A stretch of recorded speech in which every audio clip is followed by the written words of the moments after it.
Can you mention famous people in your book, play, or movie? Hi, I'm Gordon Firemark, and this is Asked and Answered, where I answer entertainment law questions like this one so you can take your career in entertainment to the next level.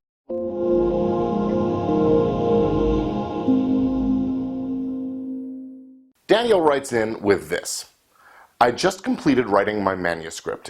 In it, I make references to several famous college head football coaches who are all still living, and one NFL coach who is now deceased. The 5 college coaches listed are on a recruiting trip trying to convince the nation's top quarterback in high school football competitions to play at their university. Is it permissible to use these coaches' names and to give them speaking roles in the narrative?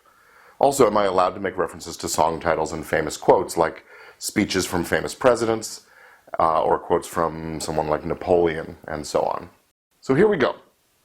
Now, this is a fairly complex question with lots of moving parts and variables.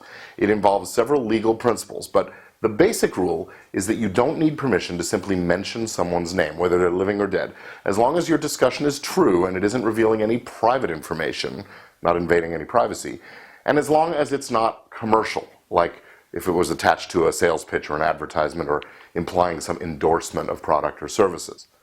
But if you're including these people as characters in a work of fiction, you are by definition creating something that's not true. It didn't happen, so this is false. Now, if that's harmful to their reputation or creates some implication that they endorse your book or the message behind your philosophy of things or whatever, you could encounter some trouble. Now, song titles are generally okay as long as you don't say, song title was written by child molester or something like that. So if you make a false, damaging statement about the songwriter, even without naming that person, you could have a problem. Now, quotes are very dependent on how much you take, from whom, and from how long ago. For example, something that Napoleon said, that's in the public domain. It's long enough ago that I'm very confident in my statement that it's in the public domain. But presidents are not necessarily, a recent president isn't in the public domain. If it was something he created, though, while he held government office, then it probably is public domain because we have a law that says the federal government isn't allowed to own copyright on the works created by government officials and employees of the government. So a president making a speech, that's public domain stuff. Now, if it was something he wrote before he was elected or after his term of office was over, then it probably would be protected.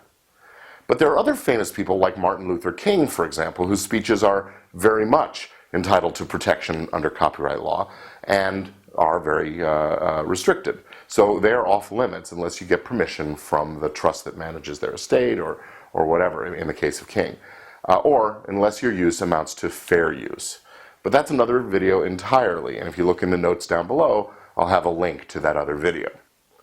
All right, so your best bet, though, is always to have a lawyer or a research firm carefully review and annotate your manuscript to identify any potential trouble spots that might arise.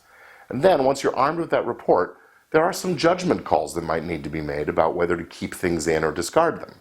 Now, a lawyer can certainly advise and counsel in this regard, and your publisher or the producer of your film will ultimately be the ones who have to make the final decisions about that thing.